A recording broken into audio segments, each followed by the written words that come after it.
Paul Catalina, Craig Smoak, and Brett McMurphy, who has been with us many, many times at one of our, go-to. From realignment, but even more than that, walked up, sat down in the chair, said, I'm on. Just demanded time on this show. We appreciate it. How you doing, buddy? You're big time, man. If I don't, I get bumped at you run long, and I don't get on. Oh my God! It's like, well, it's like the famous. I'm dating myself. One of my favorite shows, the Gary Shandling show, and they have Bruno Kirby's on the finale show, and they go long, and he goes, I'm sorry you're bumped. He goes, you freaking bumped me? It's the last show. You're not doing the shows anymore. Well, dude, I got to get in here so I don't get bumped, okay? It's great that we had Dave Aranda earlier today. We'll hopefully have that interview on the show today. Craig asked him about the recruiting success they've had because they've had a nice little run. Did you hear his quote? No. Why? Go ahead, Craig. He said, we're paying players. Yeah. And I was like, that's it. And that was it. Like, that was just his whole comment. And then he just doubled down. Is like, yeah, the success is basically we're paying players now. We're paying them better than we were. I talked to Mike Gundy yesterday, and he basically said, whether we want to admit it or not, these guys are employees, and we're paying people. Ollie Gordon, obviously, I'm sure you guys have touched on what all went on yesterday. He came here with his agent and 2 representatives. That's a player. Yeah. They are not part of Oklahoma State. They are his personal representatives. I said, what in the world are we getting into? He goes, Brett, so we had off-season workouts this year, 20 workouts. I was at 4 of them. He goes, last year I was at 20 of them. I go, why'd you miss 16 this year? He goes, I was in president meetings. I was in NLI meetings. I was in business meetings. We're no longer coaching. And it is, it's cliche, but they all are becoming CEOs. And he says he gets in these coaches meetings and he's like, look, all my kids are out of college, so I'm good. But he goes, all you younger coaches, you got little kids you're raising up and stuff, you guys better figure this crap out, because if not, you're never going to see your family.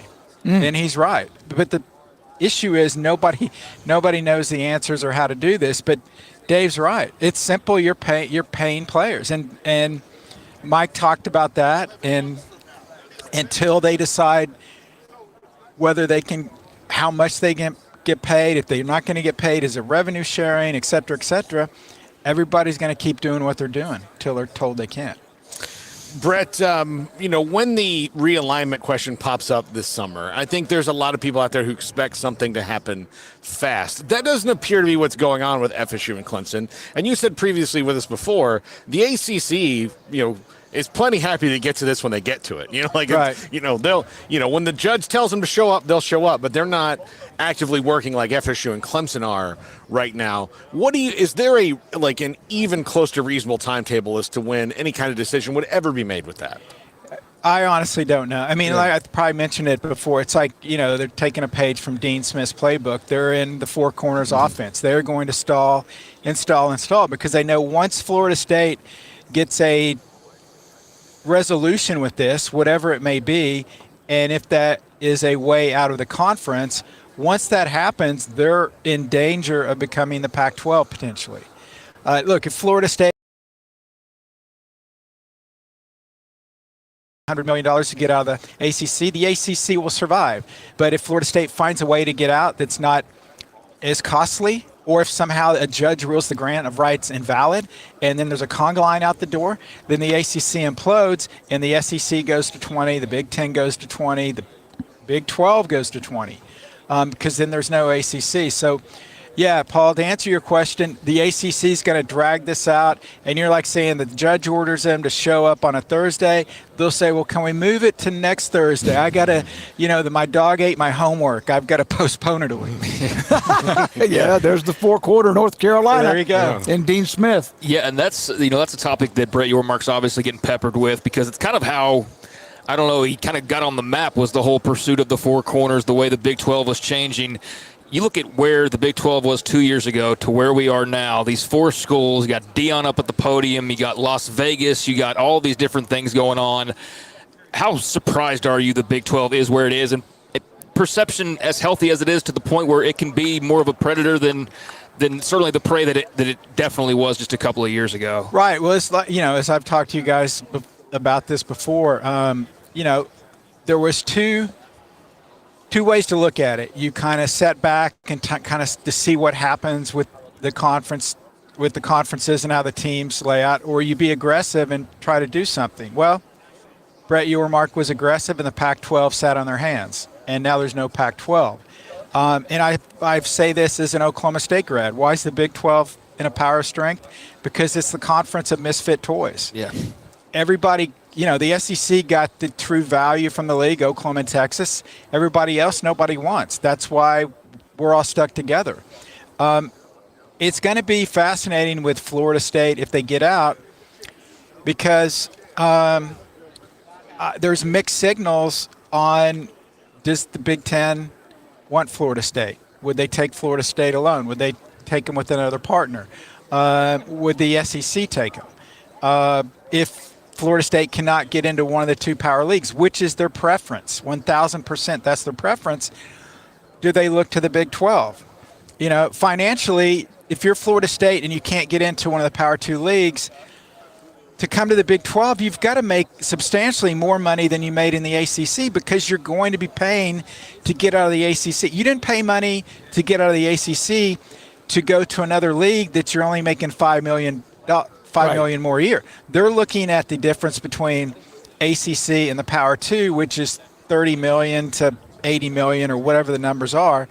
So that's what they're trying to make. They're trying to double their media rights revenue. That's not going to happen in the Big 12. Now, you get private equity and you do some different things. You can certainly increase that number. So if Florida State gets out, it's still going to be a couple of years, and then who knows? But yeah, because of that, it could be Big 12 or bust for Florida State. You tired? I think I felt like at one point in the last year, you get kind of drained with all the realignment talk, but it also has fed us so much, right, over the last 4 years. I'm not really drained with it. It's great. I mean, look, first, I hate conference realignment. I hate what it's done. I hate there's no WAC. Right. I hate the Big East split up. I know the Big 8, it's the Big 12 now. I hate that, because for the overall health of college athletics, that's not a good thing. But professionally, I love it, because I've been, for my contacts, been able to break a lot of conference realignment stuff. So it doesn't really wear on you. It's just, it's never ending. And it's not going to be ending until we see ultimately what the Big Ten and SEC is going to do. And by that, I mean, they are going to decide how many players they want on their rosters. They're going to decide, is it pay per player? Is it going to be revenue sharing? What is it going to be? And then everybody else is either going to say, okay, we're going to do that also, or if there's a pushback, either within the NCAA or outside of the NCAA, and the Big Ten and the SEC say, look, guys, okay, you don't want to do our model. You're not going to do what we're going to do, but then you want to hold us to the same rules. Okay, see you later. We're taking our ball and we're going to go somewhere else. And then that's, I think, the final straw on this thing. I don't think the Big Ten and SEC want to split from everybody else. I think they want to keep everybody involved. But also, if you're going to restrict what they can, if the conferences outside the Big Two are going to restrict what they can do in any way, they're not going to put up with it. This isn't 1970. They're not going to do that anymore. Whether you like it or not, they have the power to do that. And that's ultimately when this thing finally stops. When that is, who knows? Talk to me in 2040, I guess. Yeah. Brett, has any coach stood out to you this year so far of where they feel their team is, maybe bouncing back or joining the new league? Anything stood out to you? You've talked to people. Well, obviously everybody's optimistic. At this time of the year, everybody's everything's great. Just me personally, looking at the entire league. People ask, who do I think is going to win the league? And I'm like, well, it's easier and quicker for me to name the teams that can't win the league, because I think there's 5 schools that can't win the league. And I'm talking about Baylor, I'm talking about Cincinnati, I'm talking about Houston, BYU, and Arizona State. The other 11 teams, you could make name any of the 11. You could make a case that, yeah, I can see a path for them to win it. I think Cincinnati, I don't think they're going to win the league. I think they're going to show, I think they'll get to a bowl game. Last year they won 3 games. I was talking to Scott Satterfield. I didn't realize this. They were 5th in the country in rushing, and they only won 3 games. Mm-hmm. And I'm like, how do you do that? And he goes, it's not easy. But basically, they lost 4 games on the last possession. The turnover margin was a wreck. Defense was horrid. Usually, when you see teams like that, the next year you see the bounces go back the other way. I think they'll be improved. I think they'll get to a bowl game. But it's overall the league, like Brett said, your mark, it's the deepest conference in America right now. Baylor, Dave Aranda. There's a lot of just uneasiness. There's some positivity on the Baylor side of things because you don't want to rule the season out before it begins that, yeah, he's made all these changes. He can turn it around. But just what kind of a sense do you get about Aranda, Baylor, where they find themselves, where he finds himself now heading into a 5th year, just 2 years removed from a Big 12 title? Yeah, and this isn't specific to Baylor, but basically I think some of the moves that he made that obviously you guys have talked about ad nauseum, for lack of a better word, I see it as desperation. That doesn't mean he's not going to succeed this year. That doesn't mean he will succeed. But it's kind of like, okay, we're gonna change this on defense. I'm going to do this on defense now. Offense, we're going to do this differently. You don't make those changes unless you're trying to change something. Will that work out? We don't know. Maybe, like I mentioned, they're one of 5 schools that can't win maybe they prove me wrong, and they do win it. Maybe they're last year's West Virginia. Mm-hmm. West Virginia's picked last in the league. They almost won. They should have won 10 games.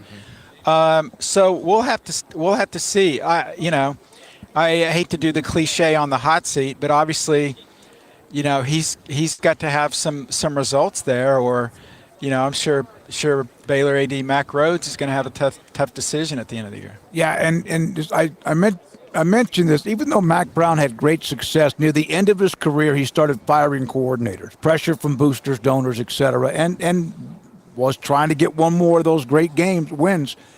And then he looked around the room, and he was the only one left. And, you thought based on what he did, he'd be untouchable. Not that nobody's untouchable. Yeah. The one guy was untouchable, and he retired. Yes. That was Nick Saban. Yes. So, and that's kind of what Dave has done. He's gotten a lot of changes, coordinator positions, both sides. Now he is. We're being told by talking to players and to him, he's actually is involved now. He's like a coach now, right? Where before he was there. He's trying to do the CEO thing. The CEO thing, right? And it's fun. It's so funny and so typical with every team, every fan base, college or pro. You get a guy who's a CEO and you have success, and they're like, oh, this guy's a genius, he's a CEO, and things start going bad. And then it's like, why isn't he coaching? Why is he a CEO? Yeah. And then you got a hands-on coach, and he's calling the offense, he's calling the defense, he's all involved. And then things go south, and you're like, he can't handle all that responsibility. Why isn't he a CEO? Mm-hmm. Why is he motivating? Why is he so jacked up? If he's funny, he's eccentric. He's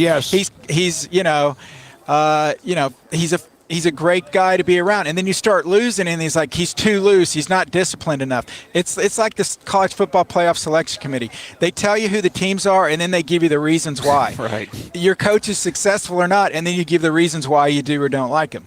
Yeah, there's always a player's coach, and then you need a disciplinarian. Right. If it works, we love a player's coach. If it's not, you need to be a disciplinarian. Yeah, absolutely. Oh, you're going to yell. He doesn't. He never yells. Yeah, he's too calm. He's too calm. And then it's like you got a maniac coach, and you're like, we need a calming presence. Yeah. The players need to look at the sideline, and they don't need to see the coach pulling his hair out. Yeah. Brett, who do you think nationally will take a step back from last year, and who do you think is primed to take a step up? It's obvious. I think Michigan takes a step back. I mean, obviously I'm not winning the national title is stepping back, but I don't think they'll win the Big Ten. I just think, record draft numbers out of Michigan, Harbaugh stepping down. I love Sharon Moore as the hire. I just think you're replacing too much. That's going to be difficult.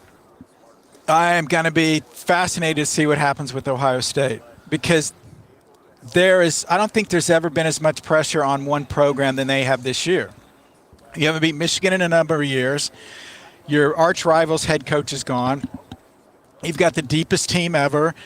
Oh, by the way, you just hired a former NFL coach to be your offensive coordinator. Yep. You're your favorite in every game. But do they play not to lose instead of to win? Do they get tight? We'll have to see. And also with the new 12-team playoff, and I think a lot of the bell cow fan bases, the Oklahoma, Texas, the Alabama, Ohio State, Michigans, they're used to 12-0. They're used to 11-1. There's not going to be any undefeated teams this year. You look at these schedules, I think all of these teams are going to have multiple losses. And these fan bases are going to have to deal with that. But that's what we're going to see. You're going to have teams with 3 losses in the college football playoff. You're going to have power conference champions with 2 losses. Because there's no way these bloated conferences and all these great TV matchups. I mean, when Texas plays Georgia, when Alabama plays Oklahoma, there's a loser in that game, okay? And oh, by the way, you still have 3 other ranked teams on your schedule. So even if you manage to get through that gauntlet of games, then there's going to be the letdown factor. And also the attrition. Teams, those high-caliber teams are going to be involved in more 60-minute games than they've ever been involved in before. Like Alabama, notorious, getting a big lead, second half, Saban runs it up the middle 3 times, punts. The other team goes 3-and-out punts. The second half takes 5 minutes to play, no points scored, and you move the next week. Well, now you're going to find games where you're deep into the fourth quarter and you're battling. So you're actually playing 1 or 2 more games with your full-time guys. Injuries, attrition, you're not adding more numbers to your team. I think that ultimately that adds up. So a long-winded response to you is I think all of the, quote, power teams that are projected to win 10, 11 games, I think the majority of those will go under those win totals because the schedules have multiplied so much and been so much more tougher. Got to be used, kind of like being used to being an NFL fan. I was going to say, you want to be the NFL. We're becoming the NFL, which is what Nick Saban wanted.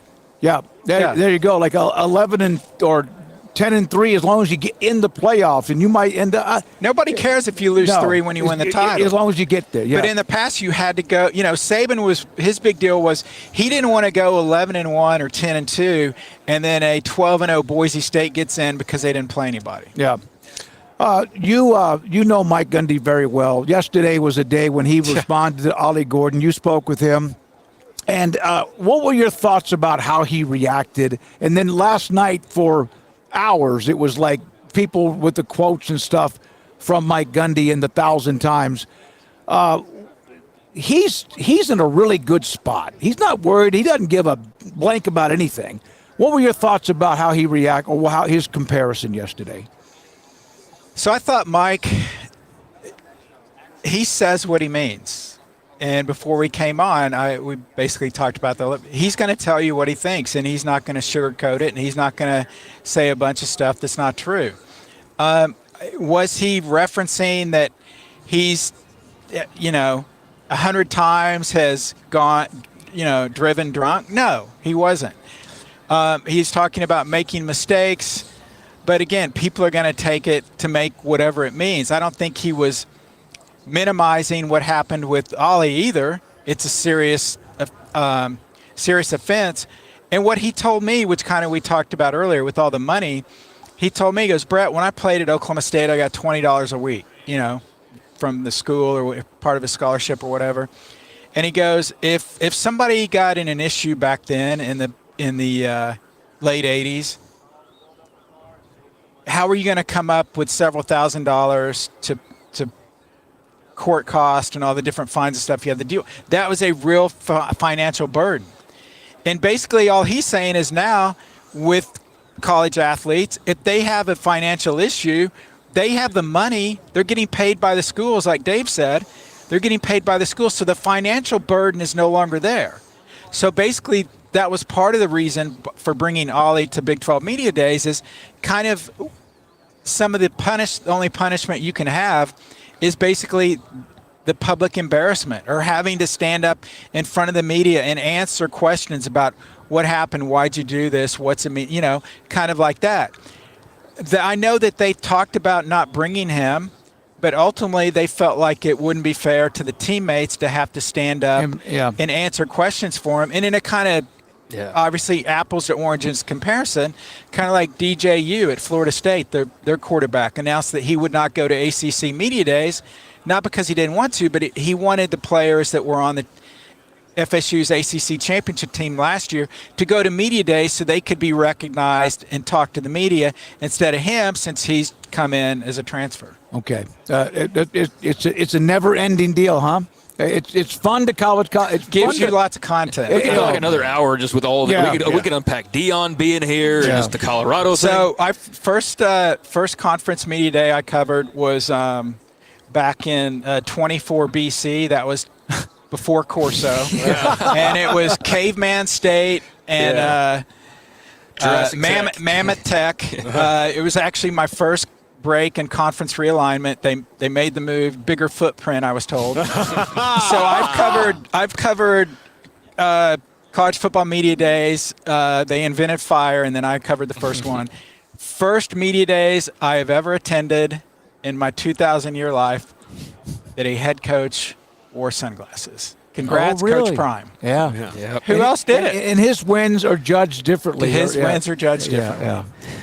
Take that. People love that tweet. And he's got a little session going on in the corner. Oh, this is a breakout session time with him getting some more time. Well, if you are Brett Yormark, though, and you're wondering like where everything that comes out, we grab out the 20 highest rated games from last year, the most anticipated games of this year. And you don't find the Big 12 often in that, especially post Oklahoma and Texas. But love him or hate him, is that a scenario you could see where the Big 12 could make a dent in some of those top viewed games because there is that intrigue of Dion and company? Absolutely. I mean, last year they won 4 games, but they were on Big Noon Kickoff or ESPN Game Day 3 or 4 times. That's never like Alabama's never been involved in that many game days and Fox Big Noon Kickoffs. Well, partly because they didn't have a deal with Fox. But what I'm saying is, for a team that only won 4 games and to be involved is the primary reason for all these national title games is unheard of. And, the ratings for the Colorado State game, the game ended at 2 a.m. I watched it too. Yeah. The numbers went up after midnight. That's insane. That doesn't happen. So, there is the Dion effect, and that's going to impact the Big 12. Certainly they didn't add Colorado because of Dion, but that's an added bonus. Someone, I know you got to go, and we have Brett Yormark coming up in a minute. Can you ask Brett if he ever went to one of the old Big East media days up in Providence when he was Clam working bake. for the Tampa Tribune? Yeah. Oh yeah, clam bake. It was unbelievable. It was in Newport, Rhode Island. Wow. And it was a clam bake, and it was out right by the water. It was unbelievable, and one of my favorite stories that I can tell from that is one year. So they have the big clam. If you ever been to a clam bake, I'm sure they have them in Waco every weekend. So I'm an Oklahoma guy, so I've never been either. So it's basically a giant pit, fire, and then they cook lobsters and clams and put it on a big over, and they smoke it, and it cooks all day and everything, and then they serve it to you or whatever. So the folks from West Virginia, the student athletes from West Virginia, come to the clam bake, and it's always Monday night, and then the media stuff's Tuesday. Get there, and they sit down to eat lobster, and they eat their lobster, and then Tuesday comes, and there's no West Virginia players. Everybody's like, where's the West Virginia players? They all were sick. Shellfish. They didn't know to take it off. Oh, no. Yes. No. Yes. Yeah. So they ate. Yes. Oh, my gosh. Yes. Wow. Yeah. So almost heaven. It wasn't. Great to see you. Great to see you in person. Hey, thank you, man. You too, man. I love you guys. Yeah. You know how to reach me. Yep. Absolutely. And I know you will, and look forward to talking to you during the year. And let's see what happens. Let's see who's on the hot seat off the top. I just hope, one last thing, I hope as balanced as the league is, somehow, some way, a second team can get in the playoff. Yeah. I'm afraid that's going to be tough. I'm afraid everyone's going to beat up on it. Like I was talking about the big team, everyone's going to beat up on everybody, and it's going to be tough. Brett McMurphy, Action Network HQ, with us to start the show today from Las Vegas and Big 12 Media Days. Coming up next,